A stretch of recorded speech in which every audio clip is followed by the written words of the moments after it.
Hey, welcome back. I'm glad you decided to stay tuned for the next portion of the presentation.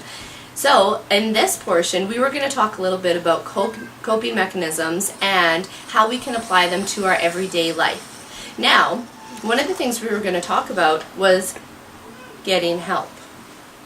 So, the one thing I have here are just a couple pamphlets and stuff. Now, these can be found at your local mental health. Pretty much every city has one, or at least one professional that'll come in once or twice a week. And those phone numbers are, depending on what area you're in, will be in the phone book, and they should be relatively easy to find. And there's also all sorts of different stresses. So there is coping with just regular stress. There's about stress management. There's job stress. And quite a bit on just stress. But if you were specifically looking for something, then chances are there's information out there to help you. There's also a bunch of literature, complete books on, how to age well and not get stressed out as you're doing it, which is, I honestly haven't read it. Maybe easier said than done, I don't know. But that would be a really good one. And there's also this one I really like, Body Voices. It's using the power of breath, sound, and movement to heal and create new boundaries. Now that you know a little bit on, some of the information out there, pamphlets, and where you can go to get some of the help you need, there are other things you can just do at home that can help you too. Like getting enough rest is by far one that will make you feel quite a bit better. And that's, as simple as going to bed early. Maybe not watching that movie, maybe thinking, oh, I'll get up early in the morning and go out in the garden. Or, just basically taking any of the steps you can to make sure that you get a full 8 to 12 hours a night, which would be very beneficial for your whole body and your mind. Now, avoiding stress. Easier said than done, I'm sure. But if you know there is a situation that you're going to find stressful, or if there's a person you don't get along with, or a relative who only wants to argue, then you know what? Maybe it's better if you just altogether don't go to that factor. So, with that said, but there are always situations that you are not going to be able to avoid, no matter how hard you try. You might try to avoid that person, but inevitably end up running into them in the grocery store, or sometimes things just happen. So this leads us into a little bit of the coping mechanisms that we can use with our everyday life to, just try to lessen the blow on our body that stress causes.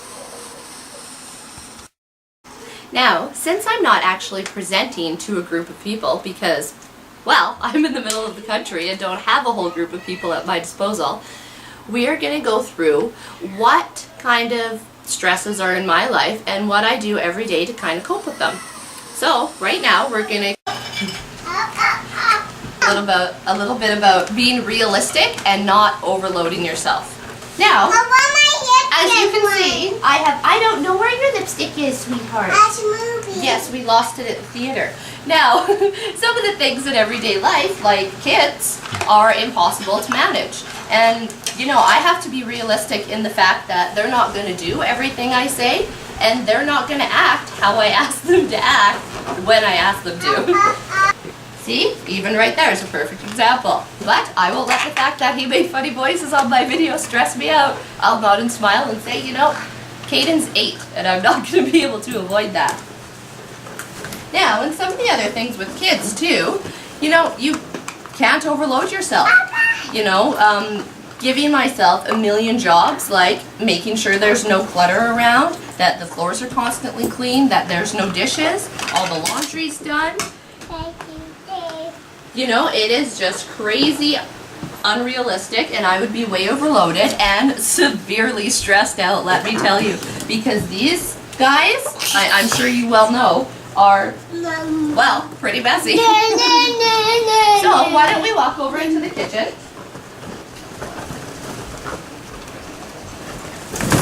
And this would be where we stock it with stuff that's good for you. Lots of fruit, Don't eat out all the time. Don't buy a bunch of unnecessary chips, stuff like that. Like, I'm not saying, deprive yourself of something you really like. We're not going to have licorice right now, maybe later, okay? But, just make... As far as the journaling and recording some of the stuff that I do, I keep my little scribbler that, yes, I found a package of 4 for 44 cents after the school season last year. My husband thinks it's ugly, but I don't care.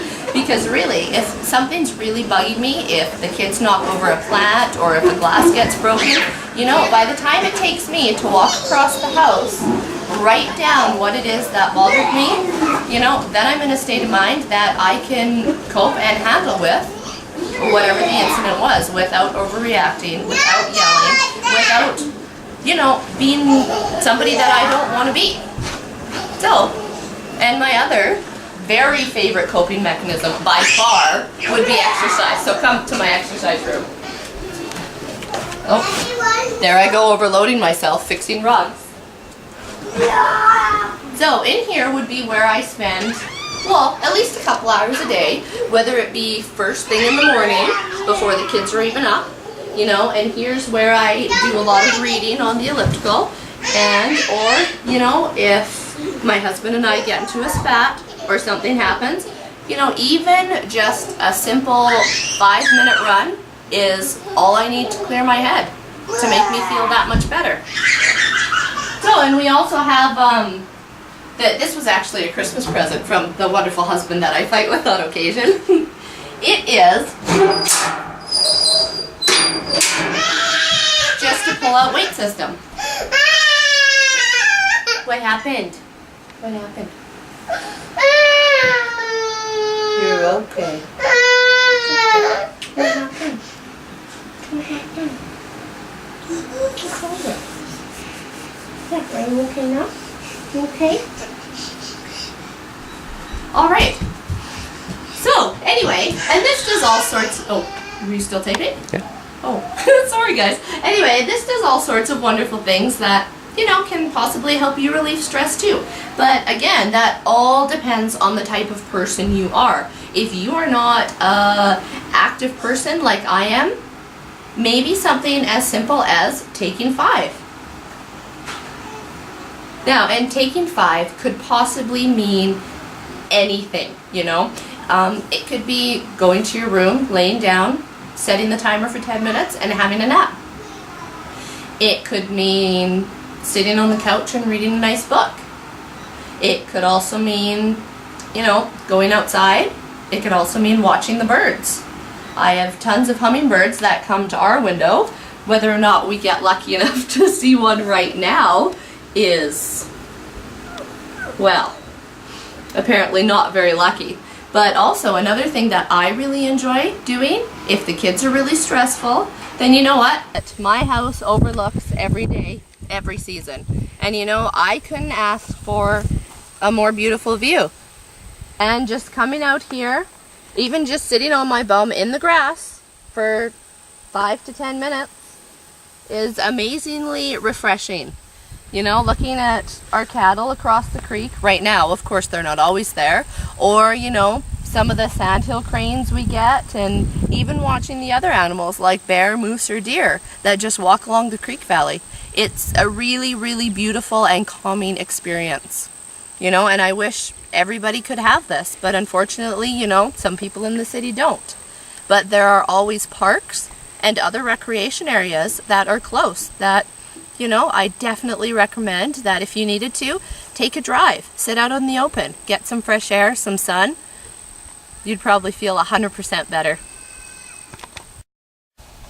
So, we've covered a whole list of things that you could possibly do to help you cope with some of the stress problems you might be having in your everyday life. So, that pretty much wraps up my presentation. I hope you really enjoyed the little walkthrough of, Kirsten's day-to-day life and what it's like and how I try my best to avoid most of the stresses that I come face to face with.